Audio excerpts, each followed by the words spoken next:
ഷൊർണൂരിൽ ഭാരതപ്പുഴ പുനരുജ്ജീവന സൗന്ദര്യവൽക്കരണ പ്രവർത്തനങ്ങളുടെ ആദ്യഘട്ട പ്രവർത്തനങ്ങൾ അവസാന ഘട്ടത്തിൽ. സംരക്ഷണ ഭിത്തി കെട്ടുന്ന പ്രവൃത്തിയാണ് നടത്തിവരുന്നത്. ഒരിടവേളയ്ക്ക് ശേഷമാണ് പ്രവൃത്തികൾ വീണ്ടും ആരംഭിക്കാനായത്. ഷൊർണൂർ മുനിസിപ്പാലിറ്റിയുടെ 2024-25 ഒരു സുപ്രധാന പദ്ധതി കൂടിയാണിത്. 2025 ഓഗസ്റ്റ് 11 തിങ്കളാഴ്ചയായിരുന്നു ഭാരതപ്പുഴ പുനരുജ്ജീവന സൗന്ദര്യവൽക്കരണ പ്രവർത്തനത്തിന്റെ ശിലാസ്ഥാപനം നടന്നത്.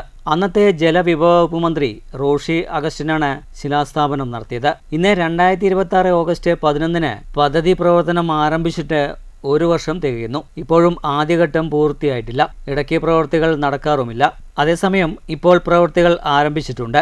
ആദ്യഘട്ടത്തിന്റെ അവസാനഘട്ട പ്രവൃത്തികളാണ് നടക്കുന്നത്. ഷൊർണൂർ മുനിസിപ്പാലിറ്റിയിലെ 2024-25 സ്പെഷ്യൽ അസിസ്റ്റൻസ് ഫണ്ട് പദ്ധതിയുടെ ഭാഗമായി Kozhikode national institute of technology തയ്യാറാക്കിയിട്ടുള്ള നിള റിവർ ഫ്രണ്ട് ഡെവലപ്മെന്റ് പ്രൊജക്ടിലെ ഈ പദ്ധതി മൈനർ ഇറിഗേഷനാണ് നിർവഹണ ഏജൻസി. ഷൊർണൂർ നഗരസഭയുടെ ഒരു സുപ്രധാന പദ്ധതി കൂടിയാണിത്.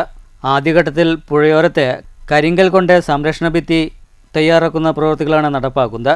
ഈയിടെ പ്രവൃത്തികൾ നിർത്തിവച്ചത് ഇൻസ്പെക്ഷന്റെ ഭാഗമായിട്ടായിരുന്നുവെന്ന് കമ്പനി അധികൃതർ പറയുന്നു. അതിനുശേഷം പ്രവൃത്തികൾ വീണ്ടും ആരംഭിച്ചിട്ടുണ്ട്.